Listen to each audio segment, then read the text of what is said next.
Pow! Guess who's back? Sara Contreras has made a resurgence. Welcome, everybody, to my podcast, Freakin' Nature. For today, Sunday, June 14th, what would have been our Puerto Rican Day Parade. Thank you, coronavirus, a hallmark of New York history. That is not going to happen, but we are carrying Puerto Rico in our hearts. That's right, and in our souls, and we are eternally connected to our homeland, so a lot's been going on. I just have one question, which has been burning in my brain for the past 2 weeks. How did we go from social distancing to climbing over one another to get a Chanel bag? Like, wow. Wow. That is not the anti-racism struggle that I have known my whole life. I am a proud card-carrying anti-racist. As a Boricua, as a Puerto Rican, growing up in Brooklyn and Bed-Stuy in the 60s and 70s, Black and Puerto Ricans, man, we've always been in this struggle. Ever since urban renewal, that big experiment, drove all the white people away. I tell everybody, people don't believe me when I tell them, I didn't have any white friends. I didn't know anybody white till I was 14. And a lot of people really have a problem with that. And they think I'm trying to make a statement. It's a fact. I didn't have friends that were white because I didn't know you could. Those possibilities were not available. They seemed somewhat remote. So for me, that Black struggle, Latino struggle, Black and Puerto Rican always to me was synonymous. And when I was growing up, you couldn't, anytime you heard anything said, it was always Black and Puerto Rican. It was always that. The struggles were the same for both of us. And I am a proud anti-racist, and I wanted to talk about that today for a little bit. I was in this organization called the International Committee Against Racism, which I joined in 1978. We did some good work. We went to anti-Klan rallies, anti-Nazi rallies. We supported Detroit auto workers, union workers, hospital workers. We've been in this battle. I have been in this battle for a long time. I actually am very proud to say that the first time I got arrested, it happened a couple of times, but the first time I got arrested, it was for leading a protest as part of INCAR against the transit fare hike in 1980. This was on the Avenue D station.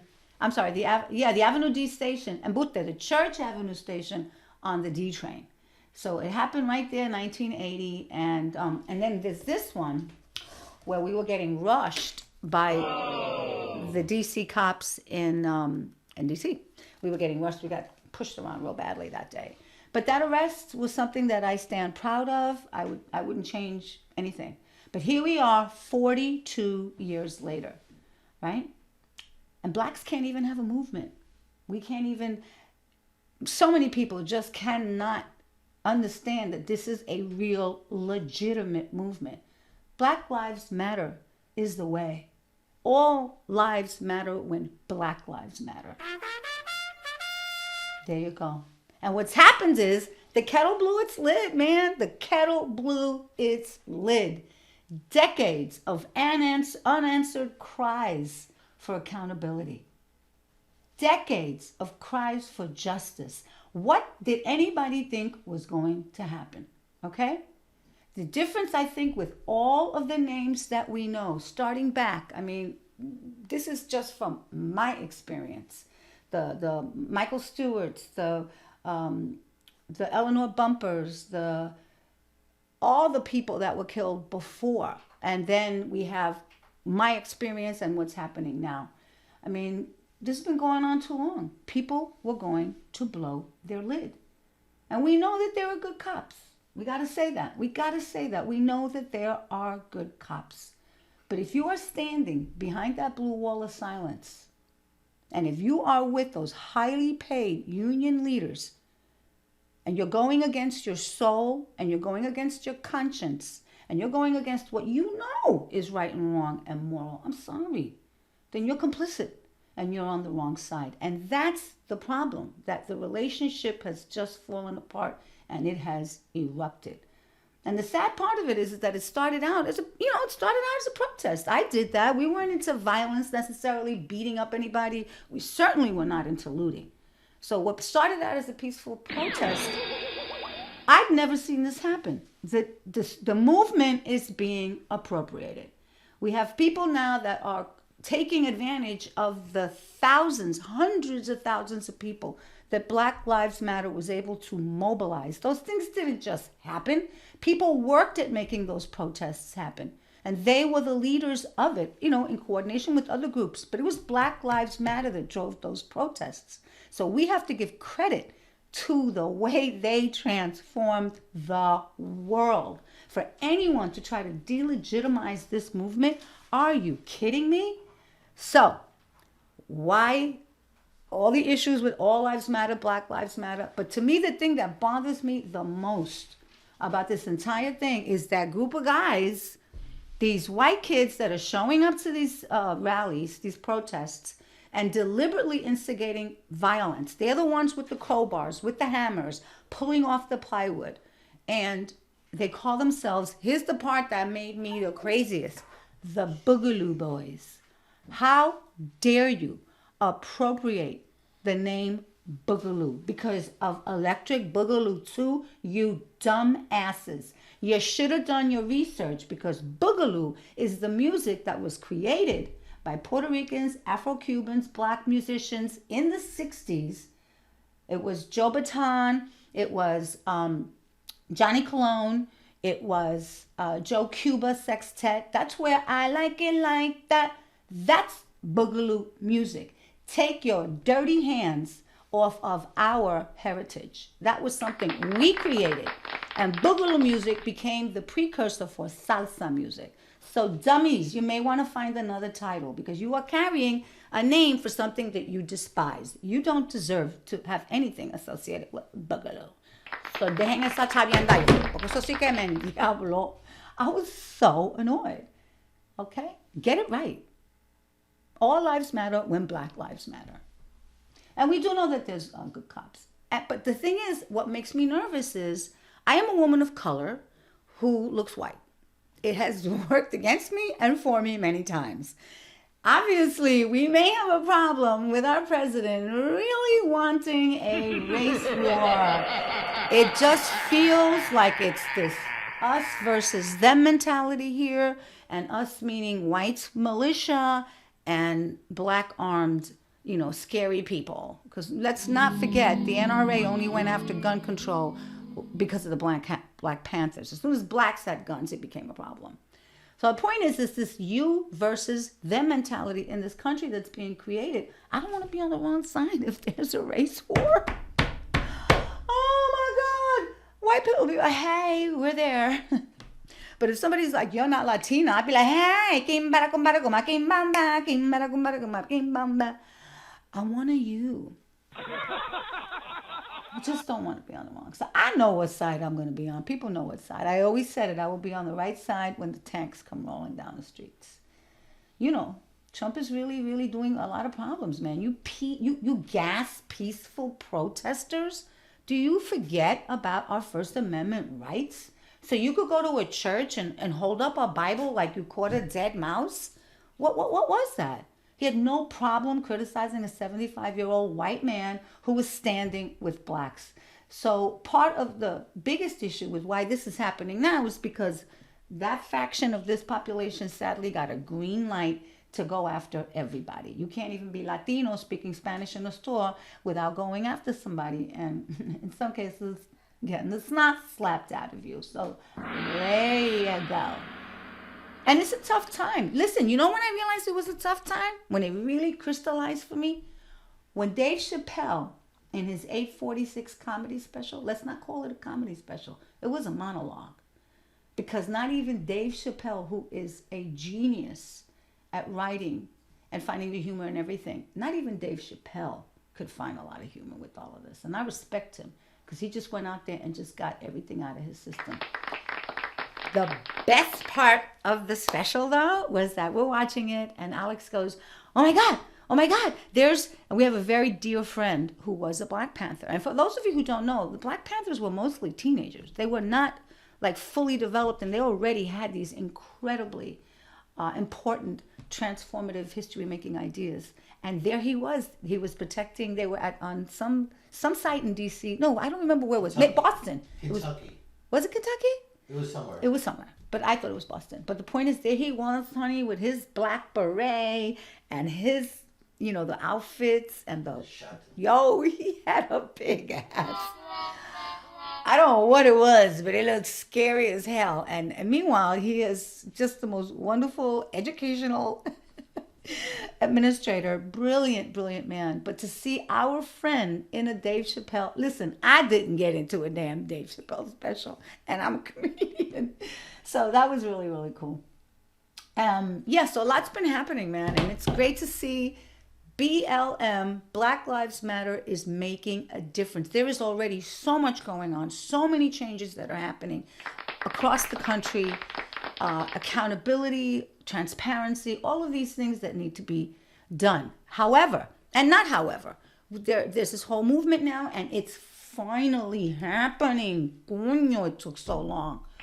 I've been waiting for this. This is what I've been living for my entire life as an anti-racist, to see this movement across this country, city after city, every single state, and across the Atlantic and everywhere, just saying we've had enough. And especially in this country, shame on you that everybody just wants to sort of erase history. Oh, well, my ancestors didn't do it. How do you know that? And even if they didn't do it, is it possible that maybe your ancestors supported that system?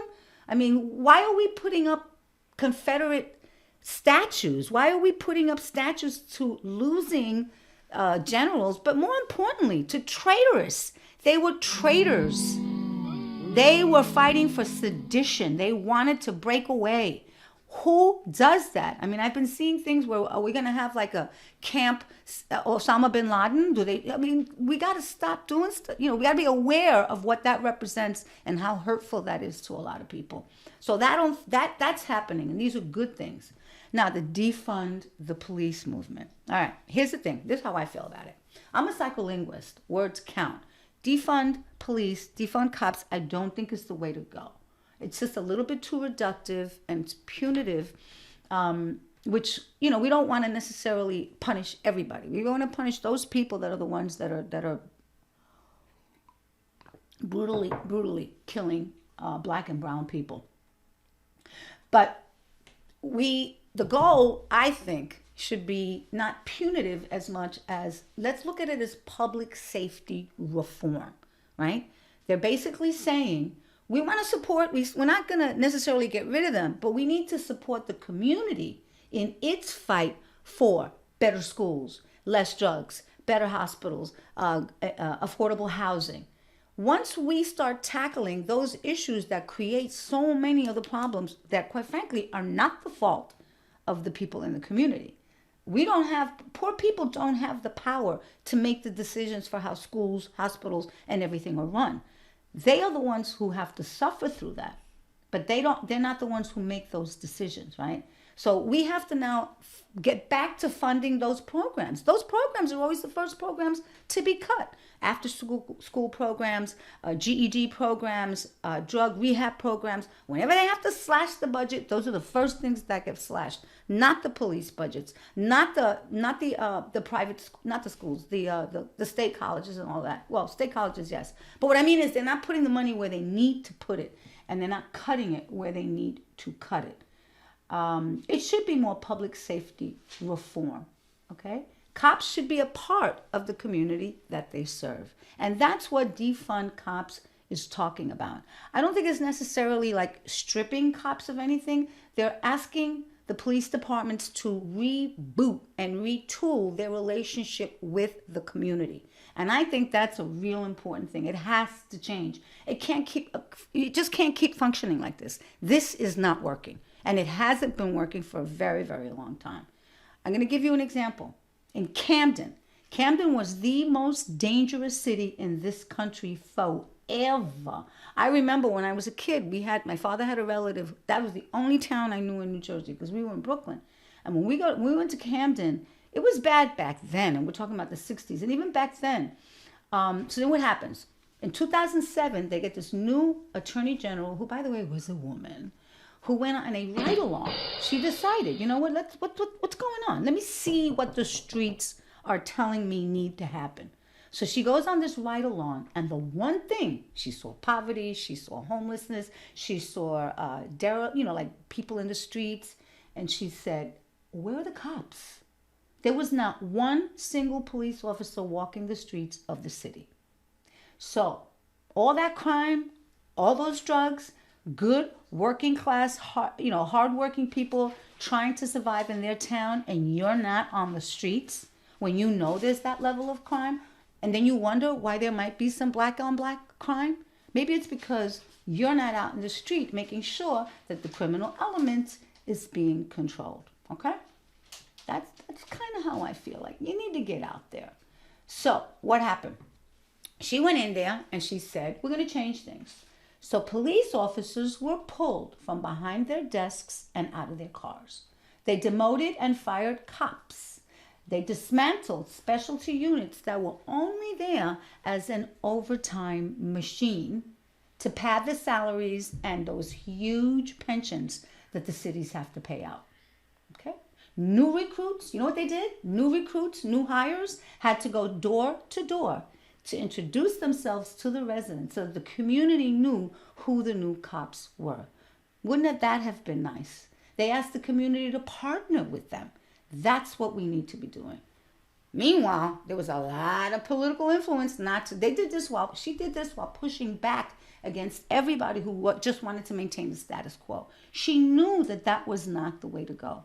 They started going after the people that there were complaints about. This guy that killed George Floyd, he had 18, count them, 18 complaints about him. And just imagine if any one of those had been dealt with the accountability measures that were required. They kept sweeping it under the rug. He kept getting away with it. And that's why he thought nothing of staying on that poor man's neck longer than he could have. When everybody was telling him he's not breathing, and he just stayed there with his hands in his pocket, which was his way of saying this person means nothing. And no one is going to hold me accountable. So, Back to Camden. 1 year later, that was in 2007. 1 year later, crime was down 40% because the police officers are in the community now. They're walking the streets. They're not sitting in their cars. And I also want to let you know, I have a personal problem with that because in my town, I pay a lot of money in property taxes, right? Mostly for the police and for the schools. The schools should be getting the most of that budget. I could not believe a couple of years ago the sedans were retired. And now these cops are driving around with these monster-looking, like macho Chargers with like gigantic tires and souped up. I don't get it. What do they need all that for? Why are you spending tax dollars so that you can comfortably sit in your car and not do what you're supposed to be doing? I definitely have a problem with that.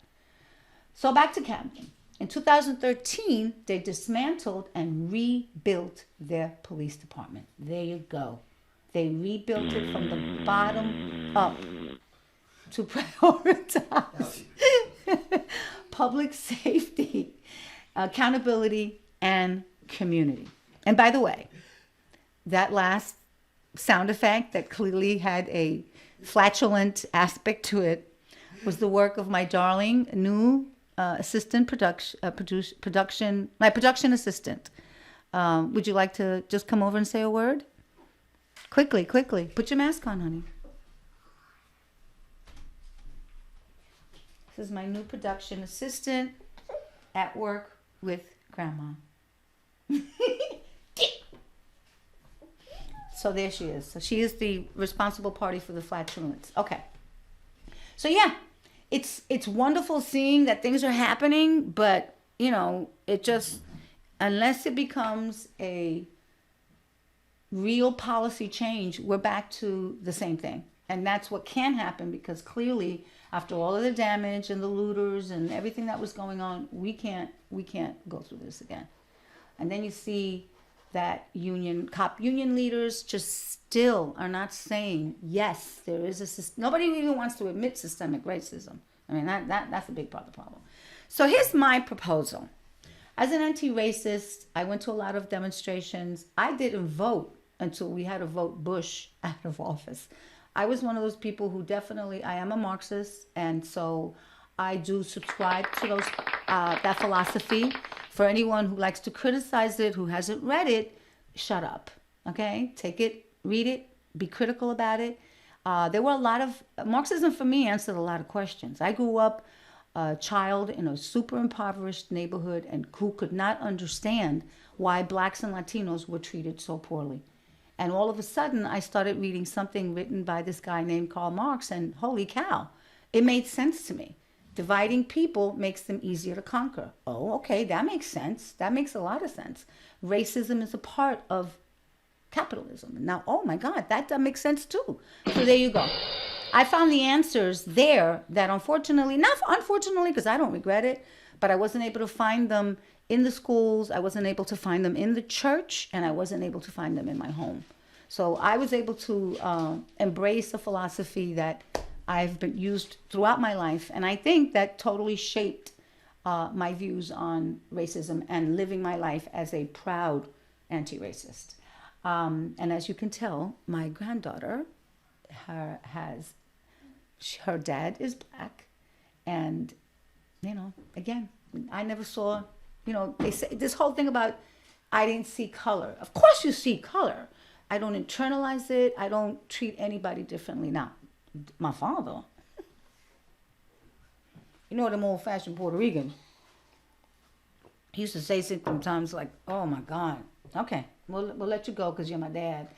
So here's my thing: public safety reform, as opposed to defunding cops. I say,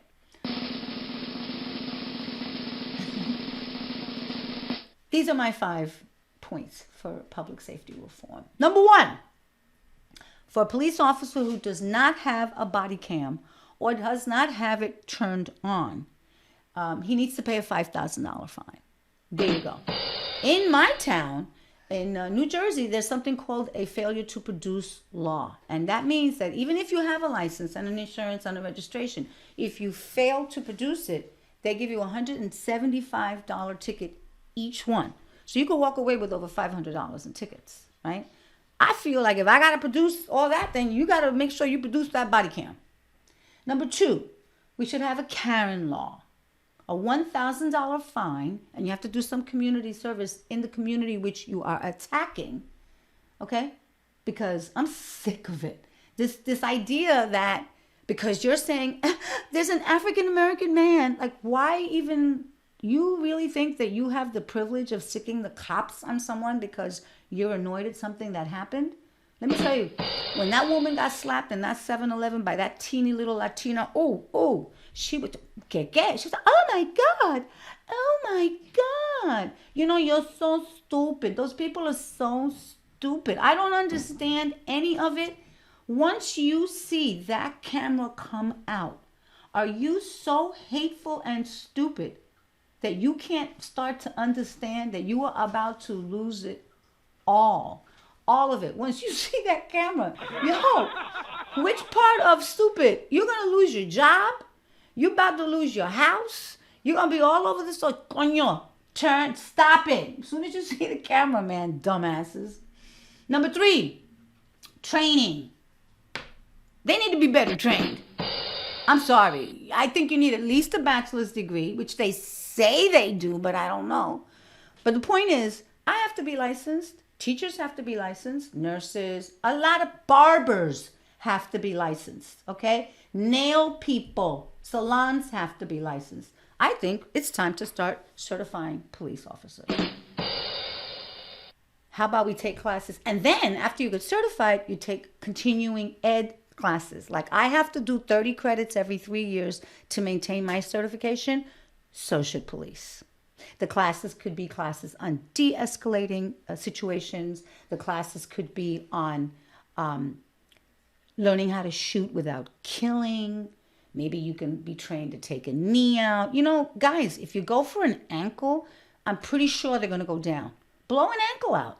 Must you always have 5 cops having all their bullets emptied into one person that's running away? So little things like that need to be worked on. We need some more training with that. Number 3. No, number 4. Number 4. Which is actually part of that qualifications and licensing. That was actually 3 and 4. So 1 would be training in terms of how to use your gun, and number 4 would be the ongoing continuing ed credits and licensing. I do think that they need to be certified. Yeah, it's a pretty important job. And guess what? You get a gun at the end of the day. And number 5, and the one thing that I am so passionate about. He loves doing that. The NFL needs to rehire Colin Kaepernick. Give the man a job. Are you stupid too? Clearly, the guy had his hands right on that pulse. And what he was doing should have been respected, and it should have been acknowledged. And personally, I think he should get a Peace Prize. But Man of the Year, Time Magazine, front page. So that's it, guys. I'm going to still keep talking about this, because if we think that this is all over, they're still protesting, and they shot someone else in Atlanta yesterday who was running away, who had fallen asleep in his car. What a sin. Isn't that something? But, mi gente, I want everybody to... Well, he was, just to interrupt, he was running away with a weapon, wasn't he? No, he had a taser. Isn't that a weapon? No, that's a non-lethal weapon. Thanks for asking. Okay. Yeah. I mean, come on, guys. Stop it. Stop with the... You know what I'm saying. Stop with the bullshit already. So, mi gente, let's keep this anti-racism struggle going. Never, ever, ever stop believing that Black Lives Matter. And I'm hopeful for my grandchild. I don't want my grandchild to have... I took her walking with me about 2 years ago. She was like this adorable little 2-3-year-old girl. And this woman, these children in our neighborhood. And by the way, my neighborhood is very interracial, multiracial. And this little white girl came over to her and said, how do you comb her hair? Do you remember that? When this little girl asked you, how do we comb your hair? You're too little. Yeah, they were so like enamored and enraptured by this child's hair, as though this is just not another representation of a beautiful little girl with what I think is the most beautiful hair in the world. So, mi gente, I will see you next week. I hope you enjoyed this. Okay? And remember, all lives matter when Black lives matter. Peace.